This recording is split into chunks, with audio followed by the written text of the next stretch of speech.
Hi, ಎಲ್ಲರಿಗೂ ನಮಸ್ಕಾರ. Nalina hub ಚಾನಲ್ಗೆ ಸ್ವಾಗತ. ಬನ್ನಿ ಫ್ರೆಂಡ್ಸ್, ಇವತ್ತು ಕೂಡ ನಿಮ್ಮೊಂದಿಗೆ ಒಂದು ವಿಷಯದ ಬಗ್ಗೆ ಮಾತನಾಡೋಣ. ಬನ್ನಿ ಈಗ ಸ್ಟಾರ್ಟ್ ಮಾಡೋಣ. ನಮ್ಮ ದೇಹಕ್ಕೆ ಕಾಯಿಲೆ ಬಂದಾಗ ನಾವು ವೈದ್ಯರನ್ನು ಹುಡುಕುತ್ತೇವೆ. ಆದರೆ ಮನಸ್ಸಿಗೆ ಗಾಯವಾದಾಗ, ಆತ್ಮವಿಶ್ವಾಸ ಕುಸಿದಾಗ, ನಿರಾಶೆ ಆವರಿಸಿದಾಗ, ಭಯ ಕಾಡಿದಾಗ ನಾವು ಏನು ಮಾಡ್ತೀವಿ? ತುಂಬ ಬಾರಿ ನಾವು ಹೊರಗೆ ಪರಿಹಾರ ಹುಡುಕ್ತೀವಿ ಅಲ್ವಾ? ಆದರೆ ನಿಜವಾದ ಚಿಕಿತ್ಸೆ ನಮ್ಮೊಳಗೆ ಇದೆ. ಇಂದು ನಾನು ಮಾತನಾಡಲಿರುವ ವಿಷಯ ಏನಂದರೆ, ಈಗ ನಿಮಗೆ ಗೊತ್ತಾಗ್ತದೆ, ನೀವೇ ನಿಮ್ಮ ಒಳಗಿನ ಕಾಯಿಲೆಗೆ ವೈದ್ಯರು. ಇದೇ ಟಾಪಿಕ್. ಇದು ಕೇವಲ ಒಂದು ಮಾತಲ್ಲ, ಜೀವನ ಬದಲಾಯಿಸುವ ಸತ್ಯ ಅಂತ ಕೂಡ ಹೇಳ್ಬೋದು. ನಮ್ಮೊಳಗಿನ ಕಾಯಿಲೆಗಳು ಯಾವ್ಯಾವು, ನಮ್ಮೊಳಗೆ ಎಂಥ ಕಾಯಿಲೆಗಳಿರ್ತವೆ, ನಮ್ಮ ದೇಹದ ಮೇಲೆ ಯಾವ ಕಾಯಿಲೆಗಳಿರ್ತವೆ, ಅವುಗಳ ಬಗ್ಗೆ ನಾವು ತಿಳ್ಕೊಳ್ಳೋಣ. ಇವು ದೇಹದ ಕಾಯಿಲೆಗಳಲ್ಲ, ನಮ್ಮ ಒಳಗಿರುವ ಕಾಯಿಲೆಗಳು. ದೇಹದ ಮೇಲೆ ಇರುವ ಕಾಯಿಲೆಗಳಲ್ಲ. ಅತಿಯಾದ ಚಿಂತೆ, ಭಯ, ಕೋಪ, ಅಸೂಯೆ, ನಿರಾಸೆ, ಆತ್ಮವಿಶ್ವಾಸದ ಕೊರತೆ, ಹಳೆಯ ನೋವುಗಳು ಇವು ಕಣ್ಣಿಗೆ ಕಾಣುವುದಿಲ್ಲ, ಆದರೆ ಜೀವನದ ಸಂತೋಷವನ್ನು ನಿಧಾನವಾಗಿ ಕಸಿದುಕೊಳ್ಳುತ್ತವೆ. ಕೆಲವೊಮ್ಮೆ ದೇಹ ಆರೋಗ್ಯವಾಗಿದ್ದರೂ ಮನಸ್ಸು ಅನಾರೋಗ್ಯವಾಗಿರುತ್ತದೆ. ಅಂತಹ ಸಮಯದಲ್ಲಿ ಅತ್ಯುತ್ತಮ ವೈದ್ಯರು ನೀವೇ. ಬರ್ರಿ, ಈ ಕಾಯಿಲೆಗಳಿಗೆ ಚಿಕಿತ್ಸೆಗಳು ಕೂಡ ಇದ್ದಾವೆ. ಯಾವ್ಯಾವ ಚಿಕಿತ್ಸೆಗಳಿದ್ದಾವೆ ಅಂತ ನೋಡೋಣ. ಮೊದಲ ಚಿಕಿತ್ಸೆ, ಸಮಸ್ಯೆಯನ್ನು ಒಪ್ಪಿಕೊಳ್ಳಿ. ನಿಮ್ಗೇನು ಸಮಸ್ಯೆ ಇದೆಯೋ ಅದನ್ನು ನೀವು ಅಕ್ಸೆಪ್ಟ್ ಮಾಡ್ಕೊಳ್ಬೇಕು, ಅದನ್ನು ಒಪ್ಕೊಳ್ಬೇಕು. ಕಾಯಿಲೆ ಇದೆ ಎಂದು ಒಪ್ಪಿಕೊಂಡಾಗ ಮಾತ್ರ ಚಿಕಿತ್ಸೆ ಆರಂಭವಾಗುತ್ತದೆ. ನಮ್ಮ ದೇಹಕ್ಕೆ ನೋಡಿ, ನಾವು ಡಾಕ್ಟರ್ ಹತ್ರ ಹೋದಾಗ ನಮಗಿಂತ ಕಾಯಿಲೆ ಆಗಿದೆ ನಮ್ಮ ದೇಹಕ್ಕೆ ಅಂತ ಹೇಳ್ತೀವಲ್ವಾ, ಆಗ ಅವರು ಚಿಕಿತ್ಸೆ ಕೊಡ್ತಾರೆ. ಅದೇ ಥರ ನಾವು ಫಸ್ಟು ಕಾಯಿಲೆಯನ್ನು ಒಪ್ಕೊಳ್ಬೇಕಾಗುತ್ತದೆ. ಬಹಳ ಜನರು ತಮ್ಮ ನೋವನ್ನು ಮರೆಮಾಚುತ್ತಾರೆ. ಹೌದು, ನನಗೆ ಏನೂ ಆಗಿಲ್ಲ, ನಾನು ಆರೋಗ್ಯವಾಗಿದ್ದೇನೆ, ನಾನು ತುಂಬ ಚೆನ್ನಾಗಿದ್ದೀನಿ ಅಂತ ಹೇಳ್ತಾರೆ. ಆದರೆ ಮನಸ್ಸು ಒಳಗಿನಿಂದ ಕೂಗ್ತಾ ಇರುತ್ತದೆ. ನಿಮ್ಮ ಭಯವನ್ನು, ದುಃಖವನ್ನು, ಚಿಂತೆಯನ್ನು ಒಪ್ಪಿಕೊಳ್ಳಿ. ಒಪ್ಪಿಕೊಳ್ಳುವುದು ಏನು ದುರ್ಬಲತೆ ಅಲ್ಲ, ಅದೇ ನಮ್ಮ ವೀಕ್ನೆಸ್ ಅಲ್ಲ, ಅದು ಗುಣಮುಖವಾಗುವ ಮೊದಲ ಹೆಜ್ಜೆ ಅಂತ ಕೂಡ ಹೇಳ್ಬೋದು. ಎರಡನೇ ಚಿಕಿತ್ಸೆ ಏನಪ್ಪ ಅಂದರೆ, ನಿಮ್ಮೊಂದಿಗೆ ನೀವು ಮಾತಾಡಿ. ಕರೆಕ್ಟ್, ನಮ್ಮೊಂದಿಗೆ ನಾವು ಮಾತಾಡ್ತಾ ಇರಬೇಕು. ನಾವು ಯಾವಾಗಲೂ ಬೇರೆಯವರೊಂದಿಗೆ ಸಾಕಷ್ಟು ಮಾತಾಡ್ತೀವಿ, ನಮ್ಮ ಜೊತೆ ನಾವು ಮಾತಾಡೋದಿಲ್ಲ. ನಾವು ದಿನಾವಿಡೀ ಇತರರೊಂದಿಗೆ ಮಾತಾಡ್ತೀವಿ, ಆದರೆ ನಮ್ಮೊಂದಿಗೆ ನಾವು ಮಾತನಾಡುವುದಿಲ್ಲ. ಒಮ್ಮೆ ನಿಮ್ಮನ್ನು ನೀವು ಕೇಳ್ಕೊಳ್ಳಿ, ನನಗೆ ನಿಜವಾಗಿ ಏನಾದರೂ ತೊಂದರೆ ಇದೆಯಾ? ಇದೆ. ನಾನು ಏಕೆ ದುಃಖಿತನಾಗಿದ್ದೇನೆ? ನನ್ನ ಮನಸ್ಸು ಏನು ಹೇಳಲು ಪ್ರಯತ್ನಿಸುತ್ತಿದೆ?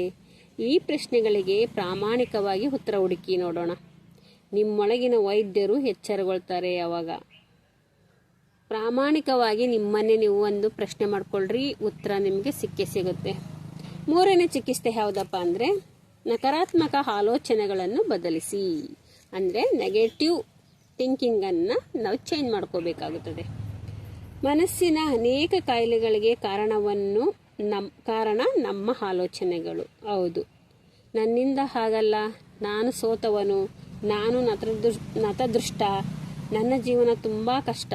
ಈ ಆಲೋಚನೆಗಳು ವಿಷದಂತೆ ಕೆಲಸ ಮಾಡ್ತಾ ಇರ್ತವೆ. ಅದರ ಬದಲು ನಾನು ಕಲಿಬಹುದು, ನಾನು ಬದಲಾಗಬಹುದು, ನಾನು ಮತ್ತೆ ಆರಂಭಿಸಬಹುದು ಎಂದು ಯೋಚಿಸಿ.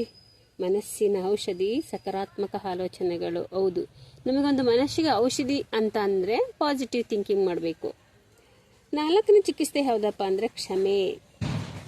ಹಲವರು ವರ್ಷಗಳ ಕಾಲ ಹಳೆಯ ನೋವನ್ನೇ ಹೊತ್ಕೊಂಡು ಬದುಕ್ತಾ ಇರ್ತಾರೆ. ಯಾರೋ ಹೇಳಿದ ಮಾತು, ಯಾರೋ ಮಾಡಿದ ತಪ್ಪು, ಯಾರೋ ಅವಮಾನ ಮಾಡಿದರು, ಯಾರೋ ಕೊಟ್ಟ ಮೋಸ, ಇವೆಲ್ಲವನ್ನು ಮನಸ್ಸಿನಲ್ಲಿ ಹಿಡಿದುಕೊಂಡು ನೋವು ನಮ್ಮನ್ನೇ ಸುಡ್ತಾ ಹೋಗ್ತದೆ. ಕ್ಷಮೆ ಎಂದರೆ ಅವರಿಗಾಗಿ ಅಲ್ಲ, ನಿಮ್ಮ ಮನಸ್ಸಿನ ಶಾಂತಿಗಾಗಿ. ಕ್ಷಮೆ ಕೇಳುವುದರಿಂದ ಮನಸ್ಸು ಹಗುರಾಗುತ್ತದೆ. ಮನಸ್ಸಿನ ಅತ್ಯುತ್ತಮ ಔಷಧಿ ಅಂತ ಕೂಡ ಹೇಳ್ಬೋದು ಕ್ಷಮೆಯನ್ನು. ಐದನೇ ಚಿಕಿತ್ಸೆ, ನಿಮ್ಮನ್ನು ನೀವು ಪ್ರೀತಿಸಿ. ಎಷ್ಟು ಚೆನ್ನಾಗಿದೆ ನೋಡಿ. ನಾವು ಎಲ್ಲರ ಬಗ್ಗೆ ಕಾಳಜಿ ವಹಿಸ್ತೀವಿ, ಆದರೆ ನಮ್ಮ ಬಗ್ಗೆ ಮಾತ್ರ ನಾವು ಮರೆತು ಬಿಟ್ಬಿಡ್ತೀವಿ. ನಿಮ್ಮನ್ನು ನೀವು ಗೌರವಿಸಿ, ನಿಮ್ಮ ಸಣ್ಣ ಸಾಧನೆಗಳನ್ನು ಪ್ರಶಂಸಿಸಿ, ನಿಮ್ಮ ತಪ್ಪುಗಳನ್ನು ಕ್ಷಮಿಸಿ. ನಿಮ್ಮನ್ನು ನೀವು ಪ್ರೀತಿಸಿದಾಗ ಮನಸ್ಸು ಗುಣವಾಗಲು ಆರಂಭಿಸುತ್ತದೆ. ಆರನೇ ಚಿಕಿತ್ಸೆ ಯಾವುದಂತ ನೋಡೋಣ. ಒಳ್ಳೆಯ ಅಭ್ಯಾಸಗಳು.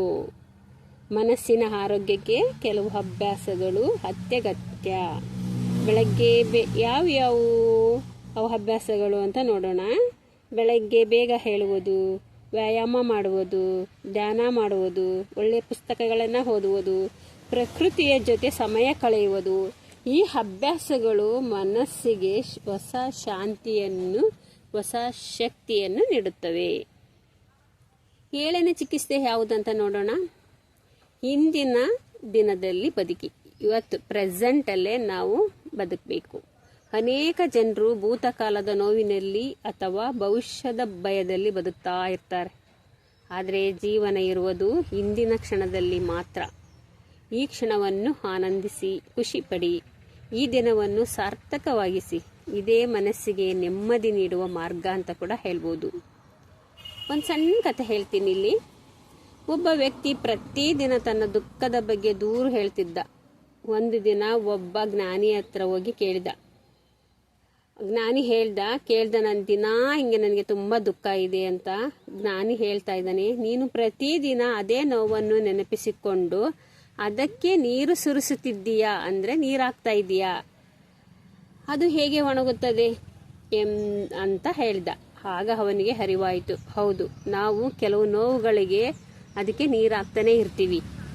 ನೀರು ಹಾಕದೇ ಇದ್ದರೆ ಅದು ಒಣಗೋಗುತ್ತೆ ಅಲ್ವಾ. ನೀರು ಹಾಕಿದರೆ ಏನಾಗುತ್ತೆ, ಮತ್ತೆ ಚಿಗುರೊಡೆಯುತ್ತದೆ ಅಲ್ವಾ. ಆವಾಗ ಅವನಿಗೆ ಅರ್ಥವಾಯಿತು, ಕೆಲವೊಮ್ಮೆ ನಮ್ಮ ನೋವನ್ನು ನಾವು ತಾನೇ ಜೀವಂತವಾಗಿ ಇಟ್ಕೊಂಡಿರ್ತೀವಿ. ಅದನ್ನು ಬಿಡಲು ಕಲಿತರೆ ಗುಣವಾಗಬಹುದು. ಸ್ನೇಹಿತರೆ, ನಿಮ್ಮ ಮನಸ್ಸಿನ ಎಲ್ಲ ಸಮಸ್ಯೆಗಳಿಗೆ ಉತ್ತರ ಹೊರಗಿಲ್ಲ. ಬಹಳ ಉತ್ತರಗಳು ನಿಮ್ಮೊಳಗೆ ಇವೆ. ನೀವು ನಿಮ್ಮನ್ನು ಅರ್ಥ ಮಾಡಿಕೊಂಡಾಗ, ನಿಮ್ಮನ್ನು ನೀವು ಪ್ರೀತಿಸಿದಾಗ, ನಿಮ್ಮ ಆಲೋಚನೆಗಳನ್ನು ಬದಲಿಸಿದಾಗ ನಿಮ್ಮೊಳಗಿನ ವೈದ್ಯರು ಕೆಲಸ ಮಾಡಲು ಆರಂಭಿಸ್ತಾರೆ. ಒಂದು ಮಾತು ನೆನಪಿರಲಿ, ಕೆಲವು ಗಾಯಗಳಿಗೆ ಔಷಧಿನೇ ಬೇಡ, ಸರಿಯಾದ ಆಲೋಚನೆ ಸಾಕು. ನೀವೇ ನಿಮ್ಮೊಳಗಿನ ಕಾಯಿಲೆಗೆ ವೈದ್ಯರು ಅಂತ ಹೇಳ್ತಾ ಈ ವಿಡಿಯೋವನ್ನು ಇಲ್ಲಿಗೆ ಮುಗಿಸ್ತಾ ಇದ್ದೀನಿ. ಈ ವಿಡಿಯೋ ನಿಮಗೆ ಕನೆಕ್ಟ್ ಆಯಿತು ಅಂತ ತಿಳ್ಕೊತೀನಿ. ನಮ್ಮ ದೇಹಕ್ಕೂ ಮತ್ತು ಮನಸ್ಸಿಗೂ, ಎಲ್ಲ ಕಾಯಿಲೆಗಳಿಗೂ, ರೋಗಗಳಿಗೂ ನಾವೇ ಮದ್ದು, ನಾವೇ ವೈದ್ಯರು ಅಂತ ಕೂಡ ಹೇಳ್ಬೋದು. ಹೇಳ್ತಾ ಈ ವಿಡಿಯೋವನ್ನು ಮುಗಿಸ್ತಾ ಇದ್ದೀನಿ. Thank you.